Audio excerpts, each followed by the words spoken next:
In this clip I'm going to talk about tactical training and endgame training.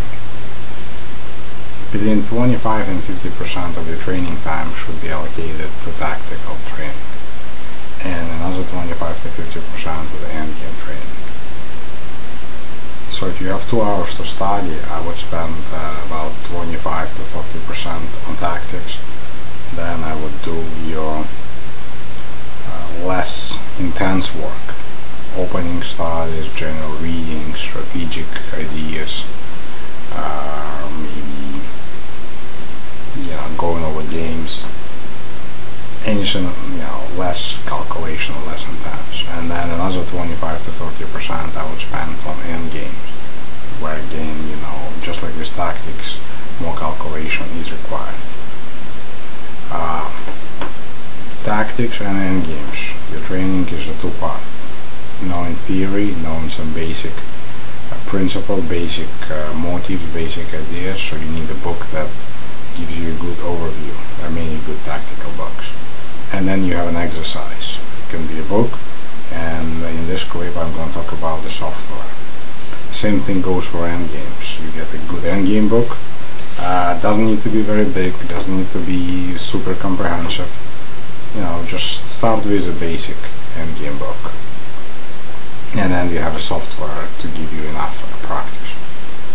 So now this in front of me, you will see CTR right now. This is a CTR, the tactical software. This is a version 3, and basically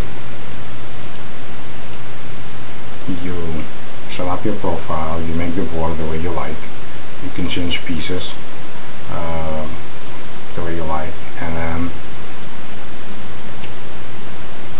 if you know a certain issue that you have, for example, you're not familiar with space clearance type, then you can just click on tactical method, space clearance, and then you can do practice.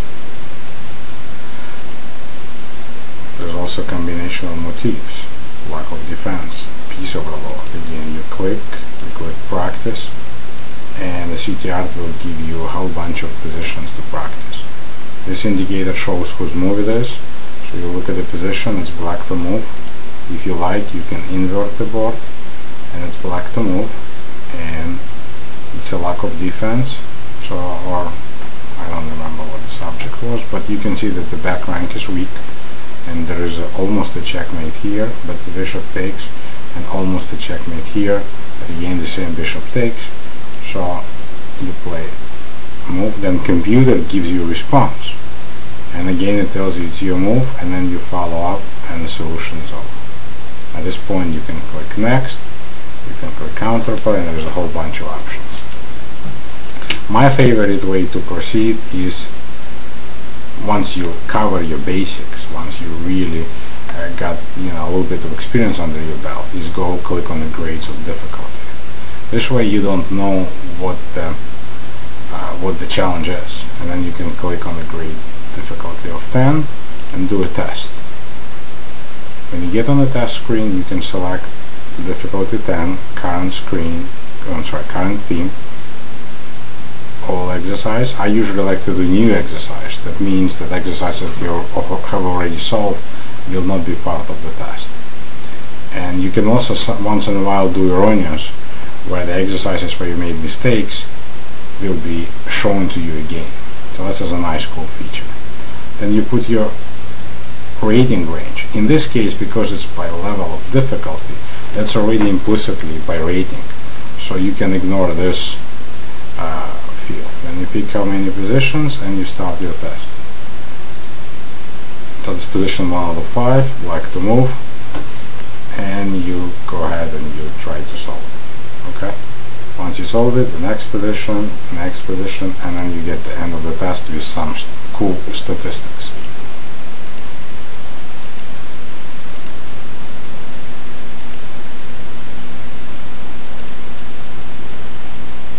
You can also go and do a test on all themes.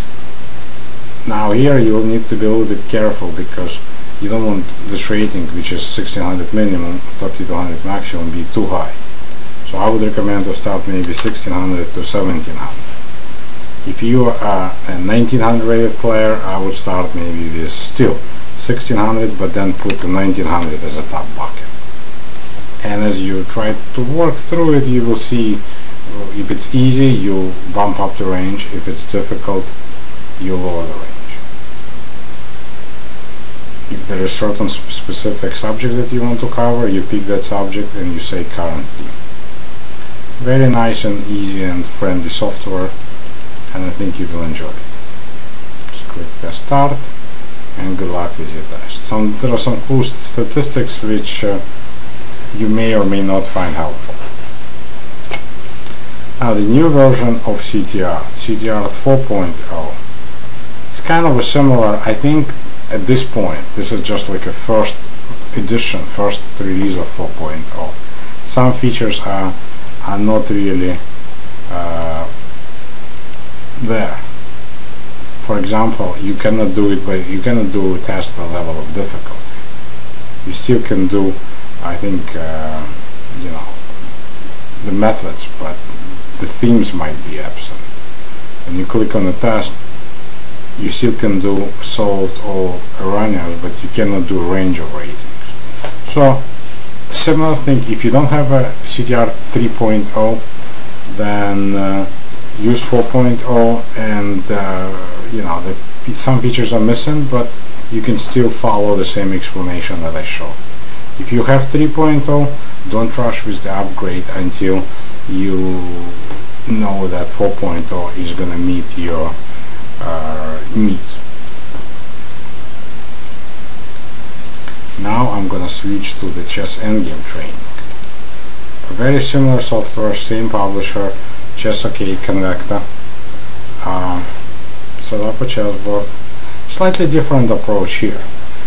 For the endgames, I recommend to click on the navigator, to click here, and to click practice. That's one way to do it.